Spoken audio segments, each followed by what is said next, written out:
আসসালামু আলাইকুম। আপনাদের সবাইকে স্বাগত জানাচ্ছি। পাঠে আছি আমি রাজ। পড়ছি হুমায়ূন আহমেদের হিমু সিরিজের উপন্যাস হিমুর হাতে কয়েকটি নীলপদ্ম এর পঞ্চম ও শেষ পর্ব।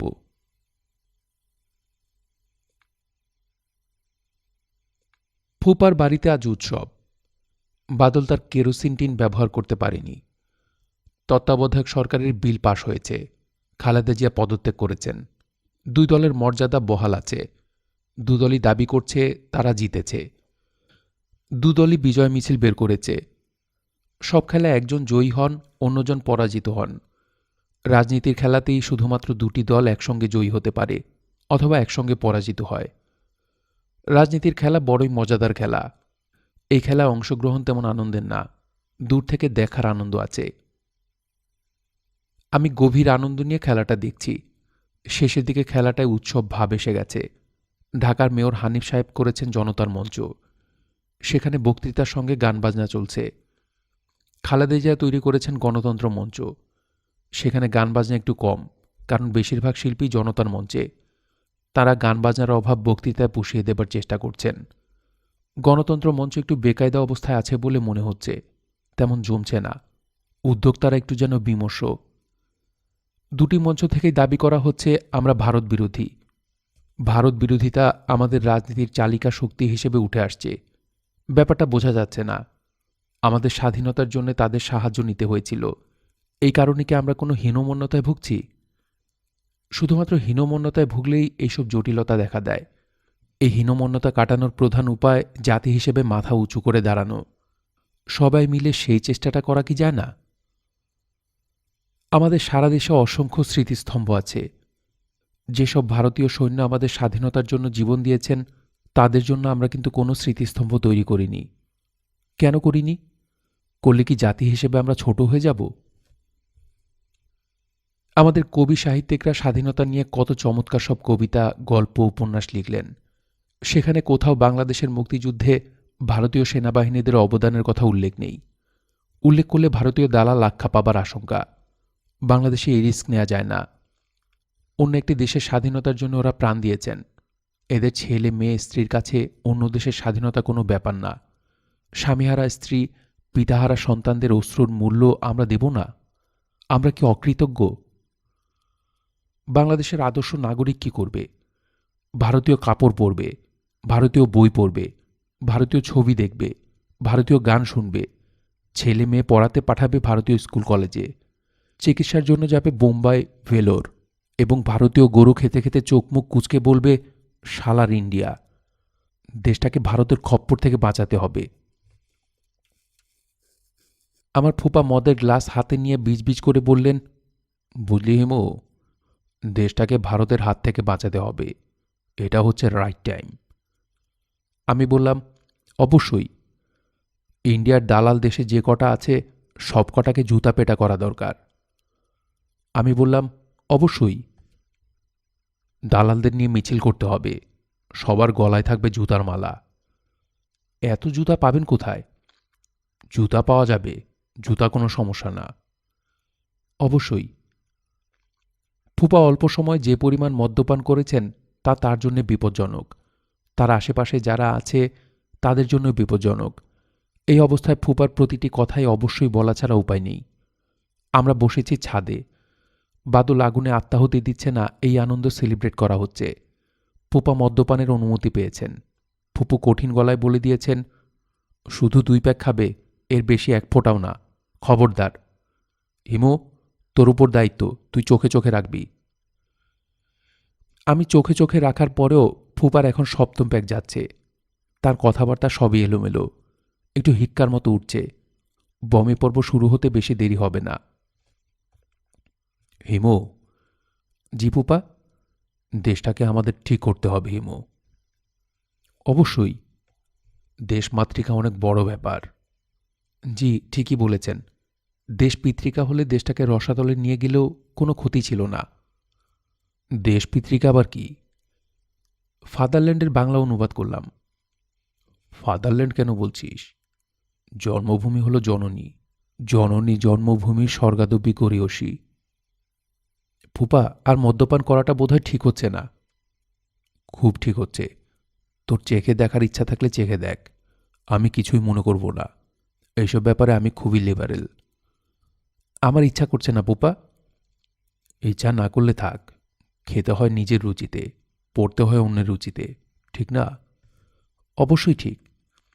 বুঝলি হিমু, দেশ নিয়ে নতুন করে এখন চিন্তাভাবনা শুরু করতে হবে। ভারতের আগ্রাসন বিষয়ে সচেতন থাকতে হবে। আমি গম্ভীর গলায় বললাম, জাতীয় পরিষদে আইন পাশ করতে হবে যে কেউ তাদের ছেলেমেয়েদের ভারতে পাঠাতে পারবে না, কারণ ভারতীয়রা আমাদের সন্তানদের ব্রেইন ওয়াশ করে দিচ্ছে, তাই না পুপা? পুপা মদের গ্লাস মুখের কাছে নিয়েও নামিয়ে নিলেন। কঠিন কোনো কথা বলতে গিয়েও বললেন না, কারণ তিনি তার পুত্র বাদলকে ভর্তি করেছেন দার্জিলিংয়ের এক বিশ্ববিদ্যালয়ে। হিমু। জি পুপা। রাজনীতি বাদ দিয়ে চল অন্য কিছু নিয়ে আলাপ করি। জি আচ্ছা, কি নিয়ে আলাপ করতে চান? আবহাওয়া নিয়ে কথা বলবেন? না। সাহিত্য নিয়ে কথা বলবেন ফুপা? গল্প, উপন্যাস? আরে ধুত, সাহিত্য। সাহিত্যের লোকগুলিও বদ, এরা আরও বেশি বদ। তাহলে কি নিয়ে কথা বলা যায়? একটা কোনো টপিক বের করুন। ফুপা মদের গ্লাস হাতে নিয়ে চিন্তিত মুখে টপিক চিন্তা করতে লাগলেন। আমি ছাদে শুয়ে পড়লাম। আকাশে নাকি নতুন কি একটা ধূমকেতু এসেছে, হায়াকুতাকা। বেচারাকে দেখা যায় কি না? ৯,০০০ বছর আগে সে একবার পৃথিবীকে দেখতে এসেছিল, এখন আবার দেখছে। আবারও আসবে ৯,০০০ বছর পর। ৯,০০০ বছর পর বাংলাদেশকে সে কেমন দেখবে কে জানে। ধূমকেতু খুঁজে পাচ্ছি না। সপ্তর্ষিমণ্ডলের নিচেই তার থাকার কথা। উত্তর আকাশে সপ্তর্ষিমণ্ডল পাওয়া গেল। এক বিশাল প্রশ্নবোধক চিহ্ন হিসেবে জ্বলজ্বল করছে সপ্তর্ষি। ফুপা জড়ানো গলায় বললেন, কি খুঁজছিস শিমু?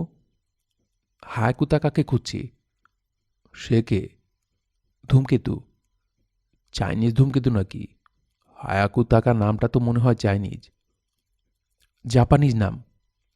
ও আচ্ছা, জাপানিজ। একটা দেশ কোথায় ছিল এখন কোথায় উঠে গেছে দেখ। ধূমকেতু ফেতু সব নিয়ে নিচ্ছে, আমরা কিছুই নিতে পারছি না।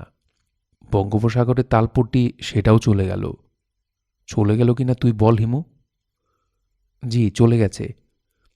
বেঁচে থেকে তাহলে লাভ কি?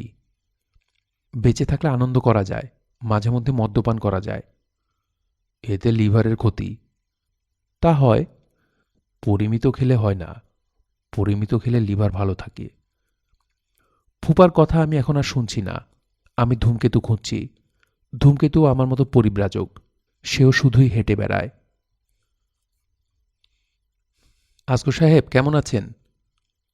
আসগর সাহেব চোখ মেলে তাকালেন। অদ্ভুত শূন্য দৃষ্টি।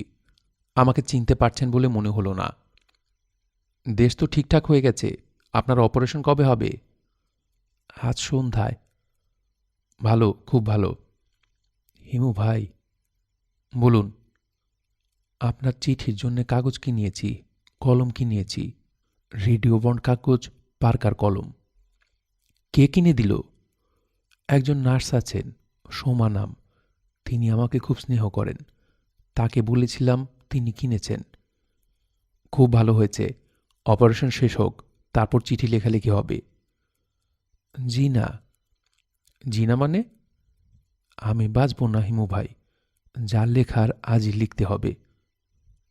আপনার যে অবস্থা, আপনি লিখবেন কিভাবে? আপনি তো কথাই বলতে পারছেন না।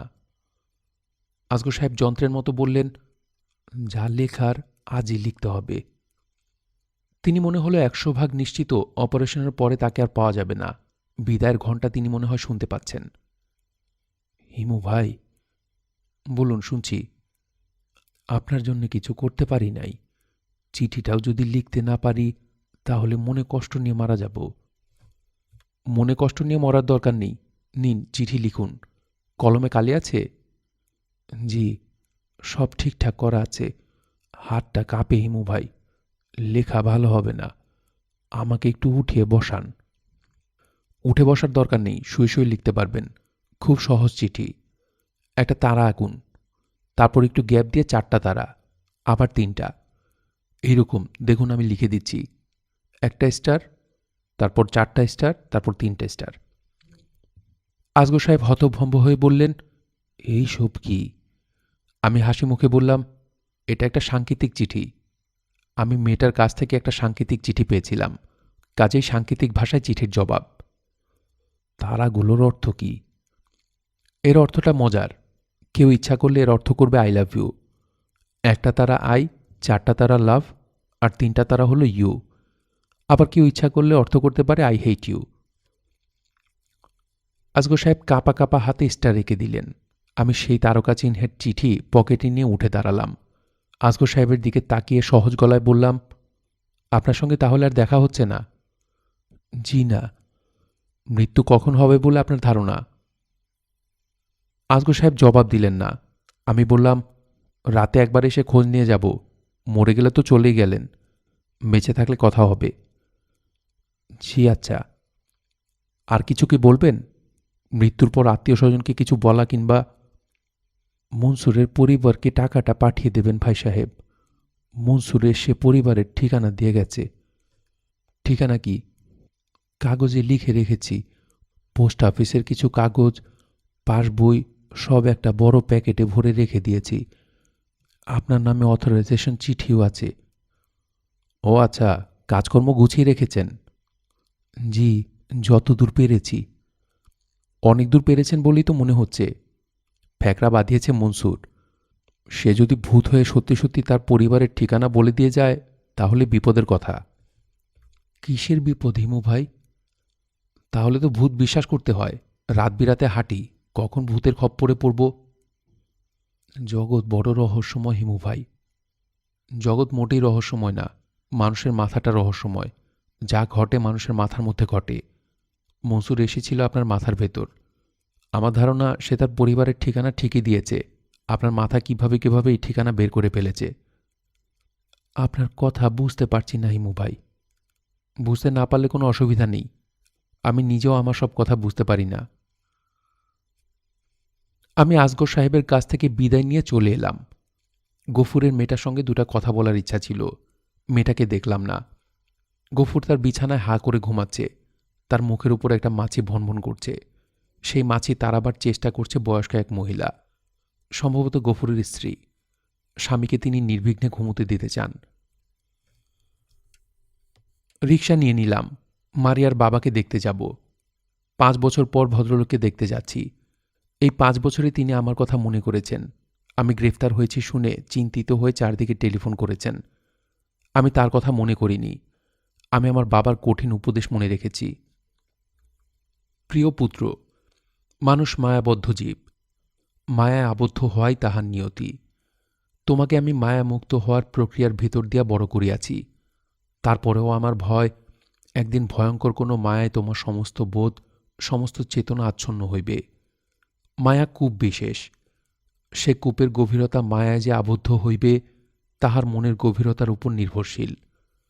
আমি তোমার মনের গভীরতা সম্পর্কে জানি, কাজেই ভয় পাইতেছি কখন না তুমি মায়া নামক অর্থহীন কূপে আটক পড়িয়া যাও। যখন এইরূপ কোনো সম্ভাবনা দেখিবে, তখন মুক্তির জন্য চেষ্টা করিবে। মায়া নামক রঙিন কূপে পড়িয়া জীবন কাটানোর জন্য তোমার জন্ম হয় নাই। তুমি আমার সমগ্র জীবনের সাধনাকে নষ্ট করিও না। আমি আমার অপ্রকৃতিস্থ পিতার সমগ্র জীবনের সাধনাকে নষ্ট করিনি। আমি যখন মায়ার কূপ দেখেছি, তখনই দূরে সরে গেছি। দূরে সরার প্রক্রিয়াটি কত যে কঠিন, তাকে আমার অপ্রকৃতিস্থ দার্শনিক পিতা জানতেন? মনে হয় জানতেন না। জানলে মায়া মুক্তির কঠিন বিধান রাখতেন না। আসাদুল্লাহ সাহেব আজ এতদিন পরে আমাকে দেখে কি করবেন?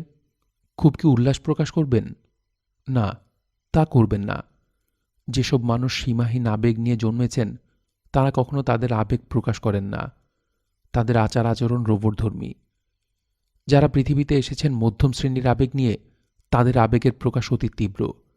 এরা প্রিয়জনদের দেখামাত্র জড়িয়ে ধরে কেঁদে কেটে হুলস্থুল বাঁধিয়ে দেয়। আমার ধারণা, আসাদুল্লাহ সাহেব আমাকে দেখে খুব স্বাভাবিক ভঙ্গিতে বলবেন, তারপর কি খবর হিমু সাহেব? এই যে দীর্ঘ 5 বছর দেখা হলো না, সে প্রসঙ্গে একটা কথাও বলবেন না। পুলিশের হাতে কিভাবে ধরা পড়েছি, কিভাবে ছাড়া পেয়েছি, সেই প্রসঙ্গেও কোনো কথা হবে না। দেশ নিয়ে কোনো কথা বলবেন না। আওয়ামী লীগ, বিএনপি নিয়েও তার কোনো মাথা ব্যথা নেই। ক্ষুদ্র একটি ভূখণ্ডকে তিনি দেশ ভাবেন না। তার দেশ হচ্ছে অনন্ত নক্ষত্র পৃথিবী। তিনি নিজেকে অনন্ত নক্ষত্রবিহীন নাগরিক মনে করেন। এইসব নাগরিকদের কাছে জাগতিক অনেক কর্মকাণ্ডই তুচ্ছ। বাবা বেঁচে থাকলে আমি অবশ্যই তাকে আসাদুল্লাহ সাহেবের সঙ্গে পরিচয় করিয়ে দিতাম। দুজন দুমেরু থেকে কথা শুরু করতেন। সেসব কথা না জানি শুনতে কত সুন্দর হতো। মারিয়ার মাকে আমি খালা ডাকি, হাসি খালা। মহিলারা চাচির চেয়ে খালা ডাক বেশি পছন্দ করেন। খালা ডাক মায়ের সঙ্গে সম্পর্কিত বলে অনেক কাছের ডাক। খালা ডেকেও আমার তেমন সুবিধা অবশ্যই হয়নি। ভদ্রমহিলা গোড়া থেকে আমাকে তীব্র সন্দেহের চোখে দেখেছেন। তবে আচার আচরণে কখনো তা প্রকাশ হতে দেননি, বরং বাড়াবাড়ি রকম আন্তরিকতা দেখিয়েছেন। হাত দেখার প্রতি এই মহিলার খুব দুর্বলতা আছে। আমি বেশ কয়েকবার তার হাত দেখে দিয়েছি। হস্তরেখা বিশারদ হিসেবে ভদ্রমহিলার কাছে আমার নাম আছে। তিনি অতি আন্তরিক ভঙ্গিতে আমার সঙ্গে তুই তুই করেন। সেই আন্তরিকতা পুরোটাই মেকি। 5 বছর পর এই মহিলাও অবিকল তার স্বামীর মতো আচরণ করবেন। স্বাভাবিক গলায় বলবেন, কিরে হিমু, তোর খবর কি? দে, হাতটা দেখে দে। তিনি এ জাতীয় আচরণ করবেন আবেগ চাপা দেবার জন্যে না, আবেগহীনতার জন্যে। আর মারিয়া? মারিয়া কি করবে? কিছুই বলতে পারছি না। এই মেয়েটি সম্পর্কে আমি কখনোই আগেভাগে কিছু বলতে পারিনি। তার আচার আচরণে বোঝার কোনো উপায় ছিল না একদিন সে আমার হাতে এক টুকরা কাগজ ধরিয়ে দেবে। সে কাগজে সাংকেতিক ভাষায় একটা প্রেমপত্র লেখা। আমি সেদিন আসাদুল্লাহ সাহেবের সঙ্গে একটি কঠিন বিষয় নিয়ে গল্প করছিলাম। বিষয়বস্তু এক্সপান্ডিং ইউনিভার্স। আসাদুল্লাহ সাহেব বলেছিলেন, ইউনিভার্সে যতটুকু ভর থাকার কথা ততটুকু নেই। বিজ্ঞানীরা হিসাব মিলাতে পারছেন না। নিউট্রিনোর যদি কোনো ভর থাকে তবেই হিসাব মেলে। এখন পর্যন্ত এমন কোনো আলামত পাওয়া যায়নি যা থেকে বিজ্ঞানীরা নিউট্রিনোকে কিছু ভর দিতে পারেন। নিউট্রিনোর ভর নিয়ে আমাদের দুজনের দুশ্চিন্তার সীমা ছিল না। এমন দুশ্চিন্তাযুক্ত জটিল আলোচনার মাঝখানে মারিয়া এসে উপস্থিত। সে তার বাবার দিকে তাকিয়ে বলল, বাবা, হিমু ভাইকে 5 মিনিটের জন্য ধার নিতে পারি? আসাদুল্লাহ সাহেব বললেন, অবশ্যই। মারিয়া বলল, 5 মিনিট পরে আমি তাকে ছেড়ে দেব। তুমি যেখানে আলোচনা বন্ধ করেছিলে আবার সেখান থেকে শুরু করবে। আসাদুল্লাহ সাহেব বললেন, আচ্ছা। তোমরা আজ কী নিয়ে আলাপ করছিলে? নিউট্রিনোর ভর। ও, সেই নিউট্রিনো? তার কোনো গতি করতে পেরেছ? না। চেষ্টা করে যাও বাবা, চেষ্টায় কি না হয়। মারিয়া তার বাবার কাঁধে হাত রেখে সুন্দর করে হাসল। আসাদুল্লাহ সাহেব সেই হাসি ফেরত দিলেন না, গম্ভীর হয়ে বসে রইলেন। তার মাথায় তখনও নিউট্রিনো। আমি তার হয়ে মারিয়ার দিকে তাকিয়ে হাসলাম। মারিয়া বলল, হিমু ভাই, আপনি আমার ঘরে আসুন। আমি মারিয়ার ঘরে ঢুকলাম। এই প্রথম তার ঘরে ঢোকা। কিশোরী মেয়েদের ঘর যেরকম হয় সেরকম। র্যাক ভর্তি stuffed animal, stereo system, LP record সারা ঘরময় ছড়ানো। ড্রেসিং টেবিলে এলোমেলো করে রাখা সাজবার জিনিস, বেশিরভাগ কোট আর মুখ খোলা। কয়েকটা ড্রেস মেঝেতে পড়ে আছে। খাটের পাশে রকিং চেয়ারে গাদা করা গল্পের বই। খাটের নিচে 3টা চায়ের কাপ। এর মধ্যে একটা কাপে পিঁপড়া উঠেছে। নিশ্চয়ই কয়েকদিনের বাসি কাপ, সরানো হয়নি। আমি বললাম, তোমার ঘর তো খুব গোছানো। মারিয়া বলল, আমি আমার ঘরে কাউকে ঢুকতে দেই না। মাকেও না, বাবাকেও না। আপনাকে প্রথম ঢুকতে দিলাম। আমার ঘর আমি নিজেই ঠিকঠাক করি। কদিন ধরে মন টন খারাপ বলে ঘর গোছাতে ইচ্ছা করছে না। মন খারাপ কেন? আছে, কারণ আছে। আপনি দাঁড়িয়ে কেন? বসুন। আমি বসলাম। মারিয়া বলল, আমি সাংকেতিক ভাষায় একটা চিঠি লিখেছি। কাকে? আপনাকে। আপনি এই চিঠি পড়বেন। এখানে বসেই পড়বেন। সাংকেতিক চিঠি হলেও খুব সহজ সংকেতে লেখা। আমার ধারণা আপনার বুদ্ধি বেশ ভালো। চিঠির অর্থ আপনি এখানে বসেই বের করতে পারবেন। সঙ্গে সঙ্গে জবাব দিতে হবে? হ্যাঁ। আমার বুদ্ধি খুবই নিম্নমানের। মেট্রিক অঙ্কে প্রায় ধরা খাচ্ছিলাম। সাংকেতিক চিঠি তো অঙ্কেরই ব্যাপার। এখানেও মনে হয় ধরা খাবো। মারিয়া তার রকিং চেয়ার আমার সামনে টেনে আনলো। চেয়ারের উপর থেকে বই নামিয়ে বসে দোল খেতে লাগল। আমি সাংকেতিক চিঠির উপর চোখ বুলিয়ে গেলাম। কিছু বুঝলাম না। তাকালাম মারিয়ার দিকে। সে নিজের মনে দোল খাচ্ছে। আমার দিকে তাকাচ্ছে না। তাকিয়ে আছে দেয়ালের দিকে। সেখানে তার ছোটবেলার একখানা ছবি। আমি বললাম, আমি কিছুই বুঝতে পারিনি। মারিয়া বলল, বুঝতে না পারলে সঙ্গে করে নিয়ে যান। যেদিন বুঝতে পারবেন সেদিন উত্তর লিখে নিয়ে আসবেন। আর যদি কোনোদিনই বুঝতে না পারি? কোনোদিন বুঝতে না পারলে এ বাড়িতে আর আসবেন না। এখন উঠুন, 5 মিনিট হয়ে গেছে। আপনাকে বাবার কাছে দিয়ে আসি। আমি চিঠি হাতে উঠে দাঁড়ালাম। মারিয়াদের বাড়ির নাম চিত্রলেখা। আমি দীর্ঘ 5 বছর পর চিত্রলেখার সামনে দাঁড়িয়ে আছি। মানুষ তাদের বাড়ির নাম কেন রাখে? তাদের কাছে কি মনে হয় বাড়িগুলিও জীবন্ত? বাড়িদের প্রাণ আছে, তাদেরও অদৃশ্য হৃৎপিণ্ড ধকধক করে। কলিং বেল টিপে অপেক্ষা করছি, কেউ এসে গেট খুলছে না। দারোয়ান তার খুপড়ি ঘর থেকে আমাকে দেখতে পেয়েছে, আসছে না, কারণ উৎসাহ পাচ্ছে না। ঝকঝকে গাড়ি নিয়ে কেউ এলে এরা উৎসাহ পায়, ছুটে এসে গেট খুলে সেলুট দিয়ে দাঁড়ায়। যারা দুপুরের রোদে ঘামতে ঘামতে আসে তাদের বেলা ভিন্ন নিয়ম। ধীরে সুস্থে এসে ধমকের গলায় বলবে, কাকে চান? দারোয়ানদের ধমক খেতে ইন্টারেস্টিং লাগে। এরা নানান ভঙ্গিতে ধমক দিতে পারে। কারো ধমকে থাকে শুধুই বিরক্তি, কারো ধমকে রাগ, কারো ধমকে আবার অবহেলা। একজনের ধমকে প্রবল ঘৃণাও পেয়েছিলাম, তার ঘৃণার কারণ স্পষ্ট হয়নি। আমি আবারও বেল টিপে অপেক্ষা করতে লাগলাম। আমার এমন কিছু তাড়া নেই, ঘণ্টাখানিক গেটের সামনে দাঁড়িয়ে থাকতে পারি। তাড়া থাকে ভিখারিদের, তাদের এক বাড়ি থেকে আরেক বাড়িতে যেতে হয়। সময় তাদের কাছে খুবই মূল্যবান, আমার কাছে সময় মূল্যহীন। চিত্রলেখা নামের চমৎকার একতলাই বাড়ির সামনে 1 ঘণ্টা দাঁড়িয়ে থাকা যা, 2 ঘণ্টা দাঁড়িয়ে থাকাও তা। সময় কাটানোর জন্য কিছু একটা করা দরকার। বাড়ির নাম নিয়ে ভাবা যেতে পারে। আচ্ছা, মানুষের নামে যেমন পুরুষ রমণী ভেদাভেদ আছে, বাড়ির নামেও কি তাই আছে? কোনো কোনো বাড়ি হবে পুরুষ বাড়ি, কোনো কোনো বাড়ি রমণী বাড়ি। চিত্রলেখা নিশ্চয়ই রমণী বাড়ি। সুগন্ধা, শ্রাবণী, শিউলিও মেয়ে বাড়ি। পুরুষ বাড়ির কোনো নাম মনে পড়ছে না। এখন থেকে রাস্তায় হাঁটার সময় বাড়ির নাম পড়তে পড়তে যেতে হবে। যদি কোনো পুরুষ বাড়ির নাম চোখে পড়ে সঙ্গে সঙ্গে বাড়িটা ভালো করে দেখতে হবে। আমাকে প্রায় ঘণ্টাখানিক অপেক্ষা করতে হলো। এর মধ্যে দারোয়ান শ্রেণীর একজন গেটের কাছে এসেছিল। গেট খুলতে বলায় সে বলল, যার কাছে চাবি আছে সে ভাত খাচ্ছে, ভাত খাওয়া হলে সে খুলে দেবে। আমি অত্যন্ত বিনয়ের সঙ্গে বললাম, আপনি কি চাবিটা এনে একটু খুলে দিতে পারেন না? এই কথায় সে বড়ই আহত হল। মনে হলো তার সুদীর্ঘ জীবনে সে এমন অপমানসূচক কথা আর শোনেনি। কাজেই আমি বললাম, আচ্ছা থাক, আমি অপেক্ষা করি। আপনার কাছে ছাতা থাকলে আমাকে কিছুক্ষণের জন্য দিন, আমি ছাতা মাথায় দাঁড়িয়ে থাকি, প্রচণ্ড রোদ। সেই রসিকতাতেও অপমানিত বোধ করল। বড় মানুষের বাড়ির কাজের মানুষদের মনে অপমানবোধ তীব্র হয়ে থাকে। আপনি কার কাছে আসছেন? মারিয়ার কাছে। আপা নাই। না থাকলেও আসবে, আমি অপেক্ষা করব, গেট খুলে দিন। গেট খুলনের নিয়ম নাই। আগের দারোয়ানদের কেউ নেই, সব নতুন লোকজন। আগেকার কেউ হলে চিনতে পারত, এত ঝামেলা হতো না। আমি বিনীত ভঙ্গিতে বললাম, ভাই সাহেব, আপনার নাম? আমার নাম আব্দুস সোবহান। সোবহান সাহেব, আপনি শুনুন, আমি খুব পাগলা কিসিমের লোক। গেট না খুললে গেটের উপর দিয়ে বেয়ে চলে আসব। আপনার সাহেবের কাছে গিয়ে বলুন হিমু এসেছে। ও আচ্ছা, আপনি হিমু, আপনার কথা বলা আছে। দারোয়ান ব্যস্ত হয়ে গেট খুলতে লাগল। আমাকে অ্যাসকর্ট করে নিয়ে যাওয়া হচ্ছে। বিশাল ড্রয়িং রুম পার হয়ে খানিকটা খোলামেলা জায়গায় চলে এসেছি। কোনো ফার্নিচার নেই, ঘরময় কার্পেট। একটা ফ্যামিলি রুম।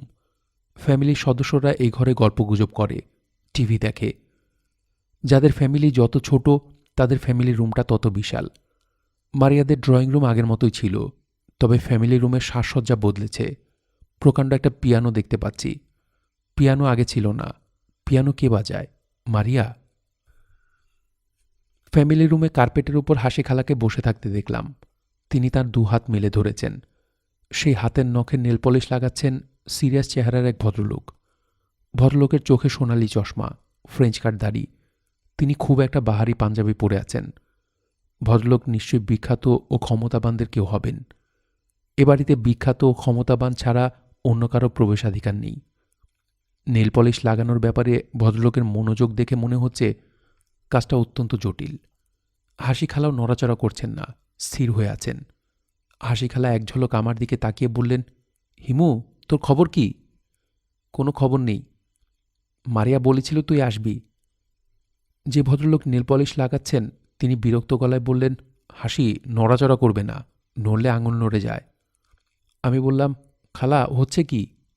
হাসি খালা বললেন, কি হচ্ছে তা তো দেখতেই পাচ্ছিস, নতুন কায়দায় নেল পলিশ লাগানো হচ্ছে।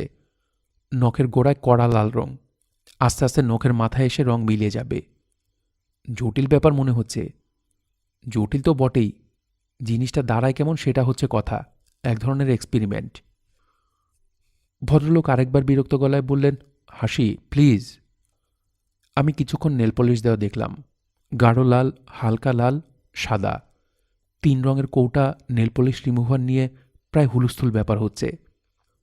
হাসি খালা বললেন, জামিল, তোমার সঙ্গে পরিচয় করিয়ে দিই, এ হচ্ছে হিমু। তার ভালো নাম এভারেস্ট কিংবা হিমালয়। মারিয়ার বাবার অনেক আবিষ্কারের এক আবিষ্কার। খুব ভালো হাত দেখতে পারে, হাত দেখে যা বলে তাই হয়। ভদ্রলোক চোখ মুখ কুঁচকে ফেললেন। আমি সামনে থেকে সরলে তিনি বাঁচেন এই অবস্থা। আমি বিনয়ী গলায় বললাম, স্যার ভালো আছেন? ভদ্রলোক বললেন, yes, I am fine, thank you. আপনার নীল পলিশ দেয়া খুব চমৎকার হচ্ছে স্যার। ভদ্রলোকের দৃষ্টি কঠিন হয়ে গেল। হাসি খালা বললেন, তুই যা, মারিয়ার বাবার সঙ্গে দেখা করে আয়। আসুন, চলে যাওয়ার আগে আমার হাত দেখে দিবি। জামিল, তুমি কি হিমুকে দিয়ে হাত দেখাবে? জামিল নামের ভদ্রলোক নীল পলিশের রং মেশানোর ব্যাপারে ব্যস্ত হয়ে পড়লেন। শীতল গলায় বললেন, এসব আধিভৌতিক ব্যাপারে আমার বিশ্বাস নেই। আমি বললাম, আধিভৌতিক বলে সব কিছু উড়িয়ে দেওয়া ঠিক না স্যার। অ্যাস্ট্রোলজি ছিল আধিভৌতিক ব্যাপার। সেই অ্যাস্ট্রোলজি থেকে জন্ম নিয়েছে আধুনিক অ্যাস্ট্রোনমি। একসময় অ্যালকেমিও ছিল আধিভৌতিক। সেই অ্যালকেমি থেকে আমরা পেয়েছি আধুনিক রসায়নবিদ্যা। জামিল সাহেব বললেন, মিস্টার এভারেস্ট, এই নিয়ে আমি আপনার সঙ্গে তর্ক করতে চাচ্ছি না। আমি একটা কাজ করছি, যদি কখনো সুযোগ হয় পরে কথা হবে। জি আচ্ছা স্যার। আমি আসাদুল্লাহ সাহেবের ঘরে ঢুকে পড়লাম। এই ঘর আগের মতোই আছে, একটুও বদলায়নি। খাটে শুয়ে থাকা মানুষটা শুধু বদলেছে। ভরাট স্বাস্থ্যের সেই মানুষ নেই, রোগাভোগা একজন মানুষ। মাথা ভর্তি চুল ছিল, চুল কমে গেছে। চোখের তীব্র জ্যোতিও ম্লান। নিজের তৈরি বেহেশতে জীবনযাপন করতে করতে তিনি সম্ভবত ক্লান্ত। আসাদুল্লাহ সাহেব বললেন, কেমন আছো হিমু? ভালো। তোমাকে দেখে আমার ভালো লাগছে। আপনাকে দেখে আমার তেমন ভালো লাগছে না, মনে হচ্ছে আপনি ক্লান্ত হয়ে পড়েছেন। স্বর্গে বাস করা ক্লান্তিকর ব্যাপার হিমু, আমি আসলেই ক্লান্ত। সময় কাটছে না। সময় কাটছে না কেন? কিভাবে সময় কাটাবো সেটা বুঝতে পারছি না। এখন বই পড়তে পারি না। বই পড়তে পারেন না? না, বই পড়তে ভালো লাগে না, গান শুনতে ভালো লাগে না, শুয়ে থাকতে ভালো লাগে না। যা ভালো লাগে না তা করি না, বই পড়ি না, গান শুনি না। কিন্তু শুয়ে থাকতে ভালো না লাগলেও শুয়ে থাকতে হচ্ছে। I have no choice. তুমি দাঁড়িয়ে আছো কেন হিমু? বসো, আমার বিছানায় বসো। আমি বসলাম। আসাদুল্লাহ সাহেব মুখ টিপে খানিকক্ষণ মিটমিট করে হাসলেন। কেন হাসলেন ঠিক বোঝা গেল না। হঠাৎ মুখ থেকে হাসি মুছে ফেলে গম্ভীর গলায় বললেন, এখন আমি কি করছি জানো? জি না, জানি না। আপনি বলুন, আমি খুব আগ্রহ নিয়ে শুনছি। আমি যা করছি তা হচ্ছে মানসিক গবেষণা। সেটা কি? মনে মনে গবেষণা। কোনো একটা বিষয় নিয়ে জটিল সব চিন্তা করছি, কিন্তু সবই মনে মনে। আমার সাম্প্রতিক গবেষণার বিষয় হল নারী পুরুষ সম্পর্ক। প্রেম? হ্যাঁ, প্রেম। হিমু, তুমি কখনো কোনো মেয়ের প্রেমে পড়েছ? না। মেয়েরা তোমার প্রেমে পড়েছে? না। তুমি নিশ্চিত? হ্যাঁ, নিশ্চিত। আসাদুল্লাহ সাহেব আগ্রহ নিয়ে বললেন, প্রেম সম্পর্কে তোমার ধারণাটা কি বলো তো? আমি হাসতে হাসতে বললাম, আমি তো এইসব নিয়ে গবেষণা করছি না, কাজেই বলতে পারছি না। আপনি বরং বলুন গবেষণা করে কি পেয়েছেন। শুনতে চাও? হ্যাঁ, চাই। আসাদুল্লাহ সাহেব বুকের নিচে বালিশ দিয়ে একটু উঁচু হলেন। কথা বলা শুরু করলেন শান্ত ভঙ্গিতে এবং খুব উৎসাহের সঙ্গে। হিমু শোনো, গবেষণা না, একজন শয্যাশায়ী মানুষের ব্যক্তিগত চিন্তা। চিন্তাও ঠিক না, ফ্যান্টাসি। আমার মনে হয় কি জানো, সৃষ্টিকর্তা বা প্রকৃতি প্রতিটি ছেলে মেয়েকে 5টি অদৃশ্য নীলপদ্ম দিয়ে পৃথিবীতে পাঠান। এই নীলপদ্মগুলি হল প্রেম, ভালোবাসা। যেমন ধরো তোমাকে 5টি নীলপদ্ম দিয়ে পাঠানো হয়েছে। এখন পর্যন্ত তুমি কাউকে পাওনি যাকে পদ্ম দিতে ইচ্ছে করেছে, কাজেই তুমি কারোর প্রেমে পড়নি। আবার ধরো, একটা 17 বছরের তরুণীর সঙ্গে তোমার পরিচয় হলো। মেয়েটির তোমাকে এতই ভালো লাগলো যে সে কোনো দিকে না তাকিয়ে, ভবিষ্যৎ চিন্তা না করে তার সবকটি নীলপদ্ম তোমাকে দিয়ে দিল। তুমি পদ্মগুলি নিলে, কিন্তু তাকে গ্রহণ করলে না। পরে এই মেয়েটি কিন্তু আর কারো প্রেমে পড়তে পারবে না। সে হয়তো একসময় বিয়ে করবে, তার স্বামীর সঙ্গে ঘর সংসার করবে, কিন্তু স্বামীর প্রতি প্রেম তার থাকবে না। আমি বললাম, আর আমার কি হবে? আমার নিজের 5টি নীলপদ্ম ছিল, তার সঙ্গে আরও 5টি যুক্ত হয়ে পদ্মের সংখ্যা বেড়ে গেল না? হ্যাঁ, বাড়ল। তাহলে আমি কি ইচ্ছা করলে এখন কাউকে 5টির জায়গায় 10টি পদ্ম দিতে পারি? তা পারো না। অন্যের পদ্ম দেয়া যাবে না। তোমাকে যে 5টি দেয়া হয়েছে, শুধু সেই 5টি থেকে দেয়া যাবে। 5টি কেন বলেছেন? 5-এর চেয়ে বেশি নয় কেন? 5 হচ্ছে একটা ম্যাজিক সংখ্যা, এই জন্যে বলছি 5। আমাদের ইন্দ্রিয় 5টি, বেশিরভাগ ফুলের পাপড়ি থাকে 5টি। 5 হচ্ছে একটি মৌলিক সংখ্যা, তবে 5-এর ব্যাপারটা আমার কল্পনা। 5-এর জায়গায় 7ও হতে পারে। আমার হাইপোথিসিস তোমার কাছে কেমন লাগছে? চমৎকার লাগছে। আজকাল আমি দিনরাত এটা নিয়েই ভাবি। আমার কাছে মনে হয় পৃথিবীর বেশিরভাগ মানুষ নীলপদ্ম নিয়ে ঘুরে বেড়ায়, দেয়ার মানুষ পায় না।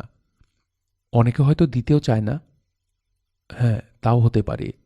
অনেকে পদ্মগুলি হাতছাড়া করতে চায় না।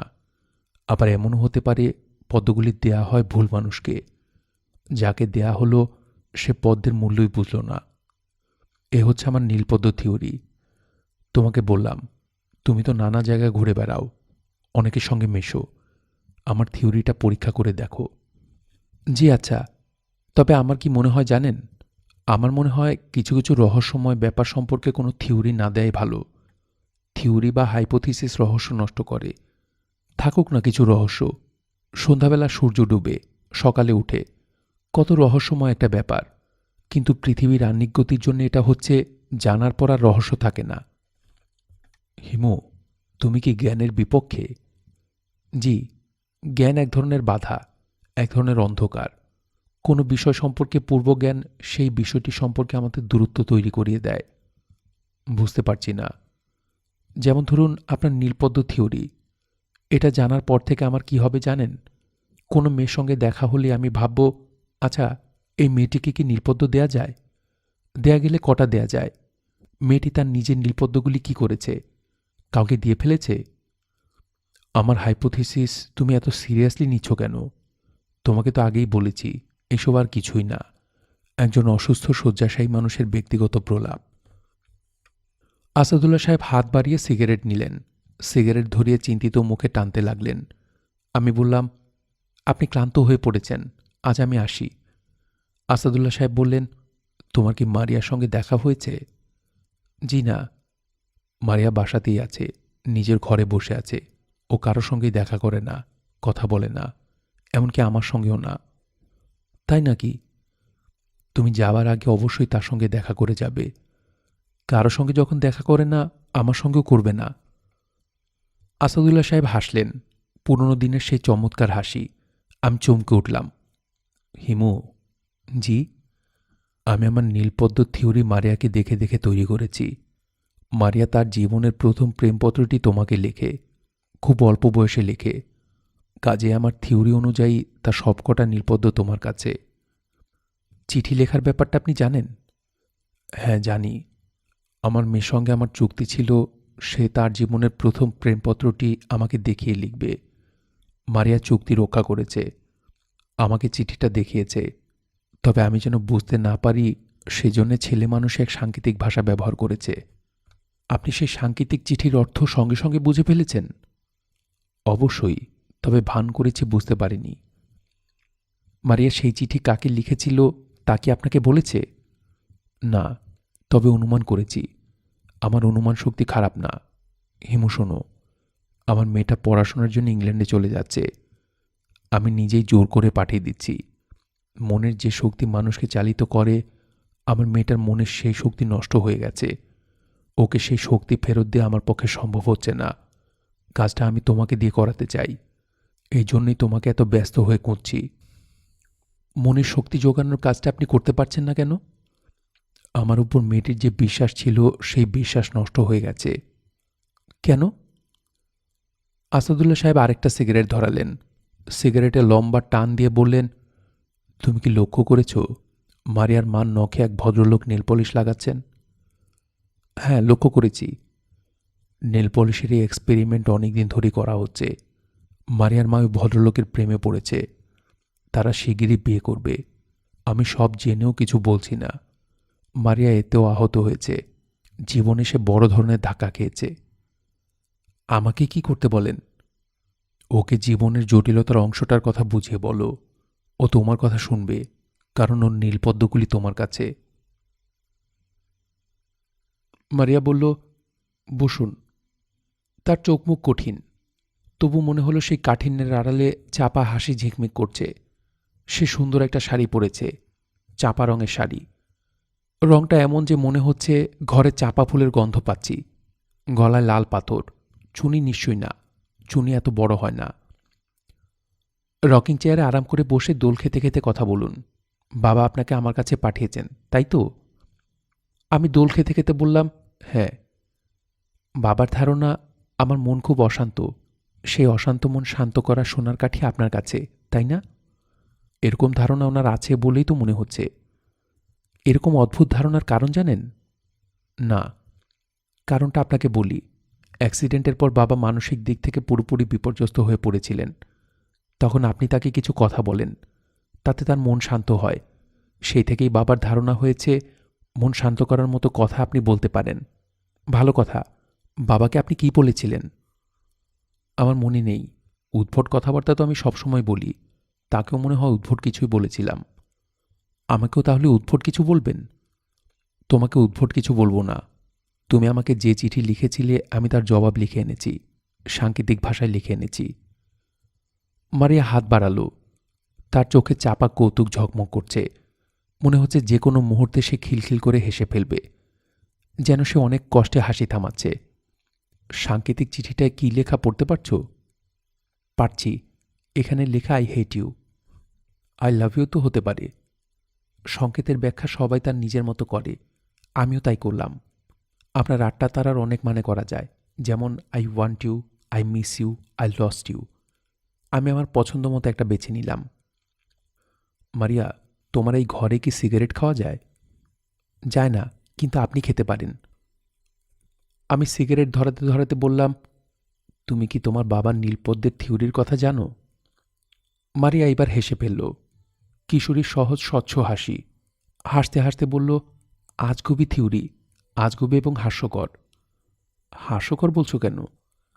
হাস্যকর এই জন্যে বলছি যে বাবার থিওরি অনুসারে আমার 5টি নীলপদ্ম এখন আপনার কাছে, কিন্তু আমি আপনার প্রতি কোনো আকর্ষণ বোধ করছি না। আপনাকে দেখে কোনো রকম আবেগ রোমাঞ্চ কিছুই হচ্ছে না, বরং কিশোরী বয়সে যে পাগলামিটা করেছিলাম তার জন্য রাগ লাগছে।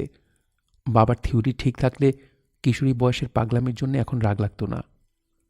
এখন পাগলামি মনে হচ্ছে? অবশ্যই মনে হচ্ছে। হিমু ভাই, আমি সে সময় কী সব পাগলামি করেছি একটু শুনুন। চা খাবেন? না। খান একটু, আমি খাচ্ছি, আমার সঙ্গে খান। বসে থাকুন, আমি চা নিয়ে আসছি। মারিয়া বের হয়ে গেল। আমি নিজের মনে দোল খেতে লাগলাম। দীর্ঘ 5 বছরে মারিয়ার ঘরের কি কি পরিবর্তন হয়েছে তা ধরার চেষ্টা করছি। ধরতে পারছি না।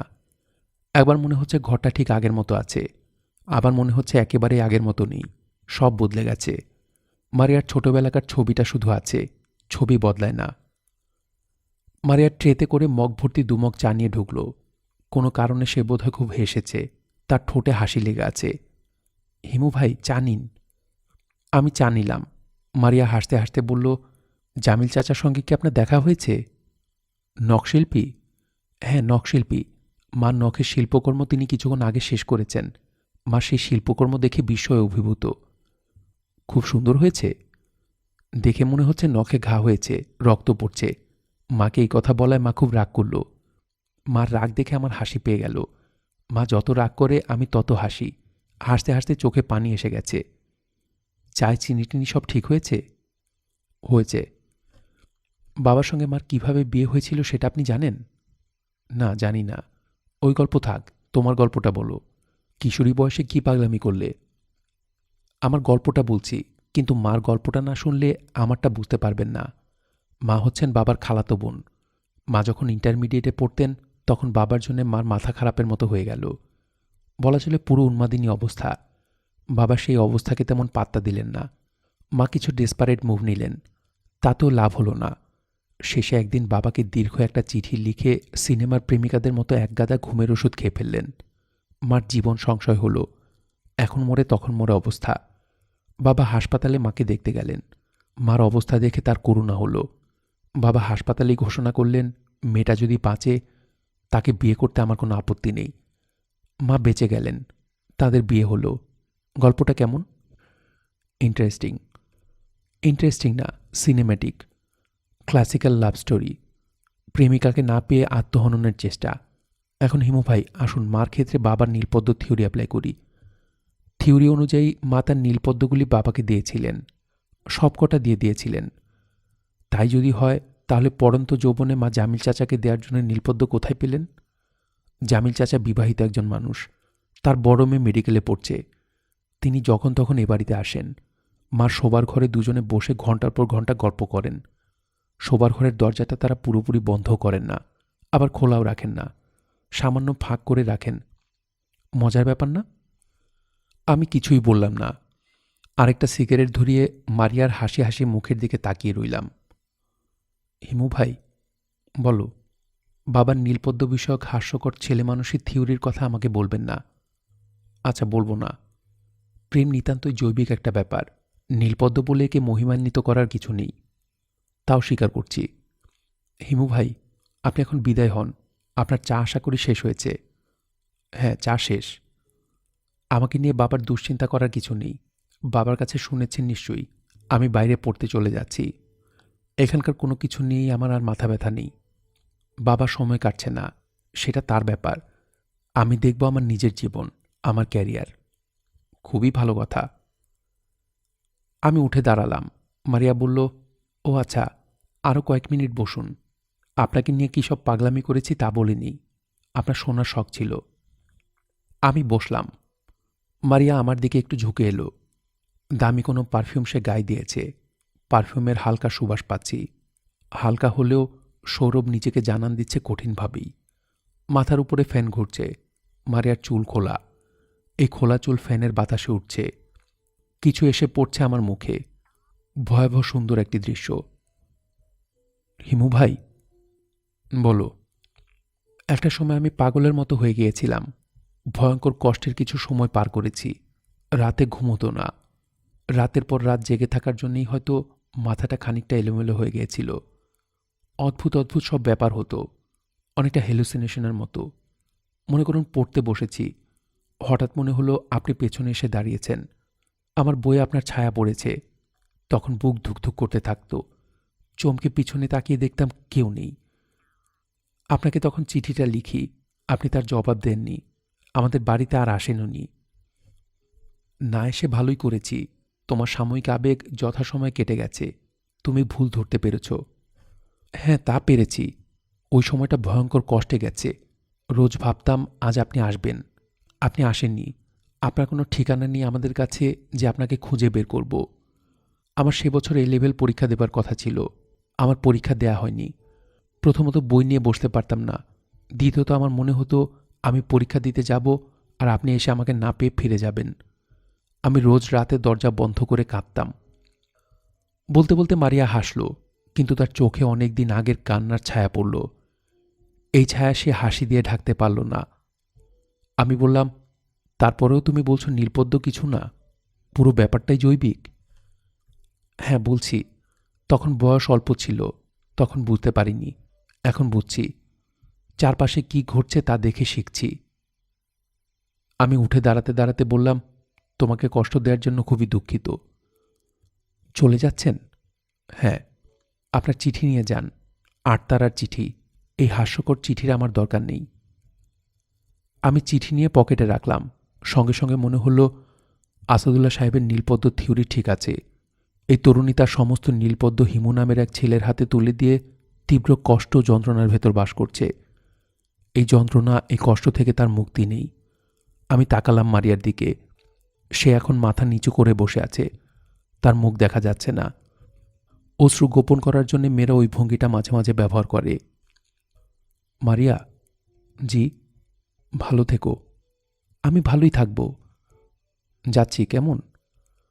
আচ্ছা যান। আমি যদি বলি আপনি যেতে পারবেন না, আপনাকে আমার সঙ্গে থাকতে হবে, আপনি কি থাকবেন? থাকবেন না, কাজে যেতে চাচ্ছেন, যান। গেট পর্যন্ত এগিয়ে দাও।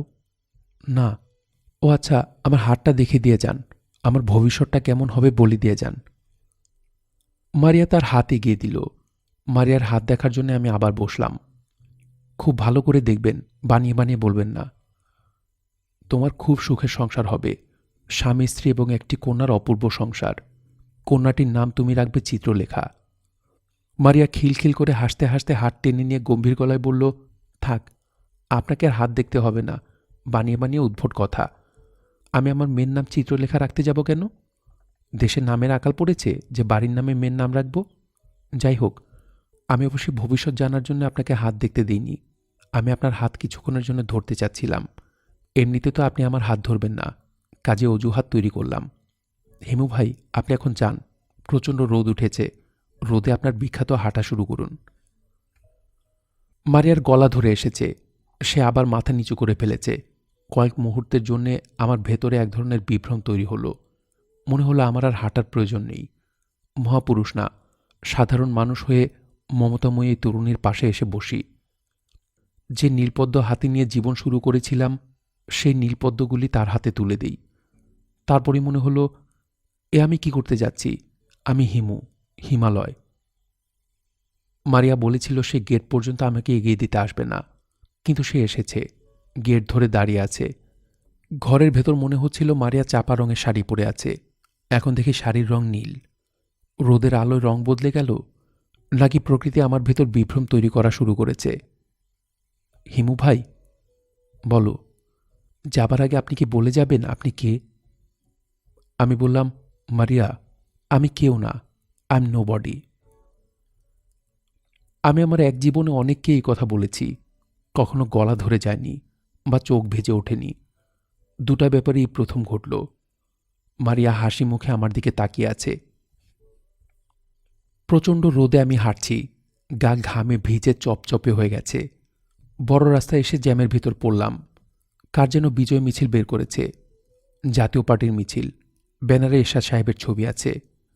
আন্দোলনের শেষে সবাই বিজয় মিছিল বের করছে, তারাই বা করবে না কেন? এই প্রচণ্ড রোদেও তাদের বিজয়ের আনন্দের ভাটা পড়ছে না। দলের সঙ্গে ভিড়ে যাব কিনা ভাবছি, একা হাঁটতে ইচ্ছা করছে না। মিছিলের সঙ্গে থাকার একটা সুবিধা হচ্ছে অনেকের সঙ্গে থেকেও একা থাকা যায়। কিছুক্ষণ হাঁটলাম মিছিলের সঙ্গে। একজন আমার হাতে এরশাদ সাহেবের একটা ছবি ধরিয়ে দিল। এরশাদ সাহেবের আনন্দময় মুখের ছবি। প্রচণ্ড রোদে সেই হাসি ম্লান হচ্ছে না। মিছিল কাউরান বাজার পার হলো। আমরা গলা ফাটিয়ে স্লোগান দিতে দিতে এগুচ্ছি, পল্লীবন্ধু এরশাদ জিন্দাবাদ। হঠাৎ তাকিয়ে দেখি আমার পা খোঁড়া কুকুরটা আমার সঙ্গে সঙ্গে যাচ্ছে। কারণ বাজার তার এলাকা। সে আমাকে দেখতে পেয়ে নিঃশব্দে আমার পাশে পাশে চলা শুরু করেছে। তার খোঁড়া পা মনে হচ্ছে পুরোপুরি অচল, এখন আর মাটিতে ফেলতে পারছে না। 3 পায়ে অদ্ভুত ভঙ্গিতে লাফিয়ে লাফিয়ে চলছে। আমি বললাম, 3 পায়ে হাঁটতে তোর কষ্ট হচ্ছে না তো? সে বলল, কুঁই কুঁই কুঁই। কি বলতে চেষ্টা করলো কে জানে। কুকুরের ভাষা জানা থাকলে সুবিধা হতো, আমার জানা নেই। তারপরেও আমি তার সঙ্গে কথা বলতে বলতে এগুচ্ছি। তুই যে আমার সঙ্গে আসছিস আমার খুব ভালো লাগছে। মাঝে মাঝে খুব একা লাগে, বুঝলি? আমার সঙ্গে কি আছে জানিস? পদ্ম, নীলপদ্ম। 5টা নীলপদ্ম নিয়ে ঘুরছি।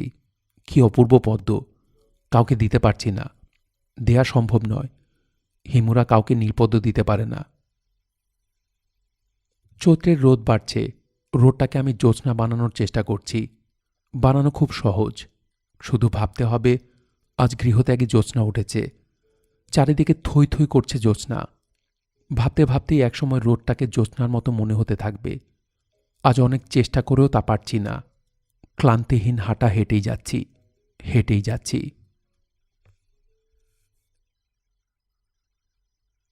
শুনছিলেন হুমায়ুন আহমেদের হিমু সিরিজের উপন্যাস হিমুর হাতে কয়েকটি নীলপদ্ম এর 5ম ও শেষ পর্ব।